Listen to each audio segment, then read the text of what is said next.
పెళ్లి జరిగిన కొన్ని సంవత్సరాలకే శంతన మహారాజు మరణించాడు. ఇక సత్యవతి తన ఇద్దరు కుమారులైన చిత్రాంగదుడు మరియు విచిత్రవీర్యుడి మీదనే ఆశలు పెట్టుకుంది. కానీ చిత్రాంగదుడు గంధర్వుడితో ఒక యుద్ధంలో చనిపోతాడు. చిత్రాంగుడు మృతి చెందాక హస్తినాపురం ఓ క్షణం భయపడిపోయింది. ఎందుకంటే విచిత్రవీర్యుడు ఉన్నప్పటికీ అతడు శరీరంగా బలహీనుడు మరియు మద్యపానానికి బానిస. అతని వివాహం చెయ్యాలంటే అది సామర్థ్యం గల భార్యలతోటే చెయ్యాలని భీష్ముడు ఇంకా సత్యవతి భావించారు.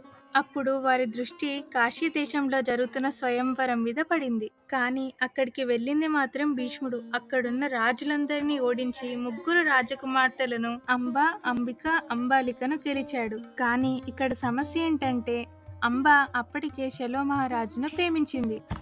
అప్పుడు అంబ భీష్మునితో, నేను ప్రేమించింది శల్వ మహారాజుని, నువ్వు నన్ను ఎలా గెలుచుకుంటావు అంటూ శల్వుని దగ్గరకు వెళ్తుంది. కానీ స్వయంవరంలో జరిగిన అవమానాన్ని గుర్తు చేసుకున్న శల్వుడు అంబాని వివాహం చేసుకోవడానికి నిరాకరిస్తాడు. అప్పుడు అంబ తిరిగి భీష్ముని దగ్గరకు వెళ్ళి, నువ్వే నన్ను గెలుచుకున్నావు, నన్ను వివాహం చేసుకో అని కోపంతో చెప్తుంది. భీష్ముడు తన బ్రహ్మచర్య ప్రతిజ్ఞను ఉల్లంఘించలేక నిరాకరిస్తాడు. అప్పుడు అంబ భీష్మునిపై శాపం పెడుతుంది.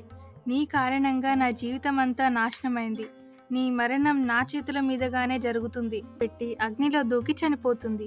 ఈ శాపమే భవిష్యత్తులో శిఖండి రూపంలో భీష్ముని మరణానికి కారణమవుతుంది. అంబిక మరియు అంబాలికలకు విచిత్రవీర్యునితో వివాహం జరుగుతుంది. వివాహం అనంతరమే విచిత్రవీర్యుడు మరణిస్తాడు. ఇప్పుడు హస్తినాపుర రాజవంశానికి వారసులు లేకుండా పోతారు.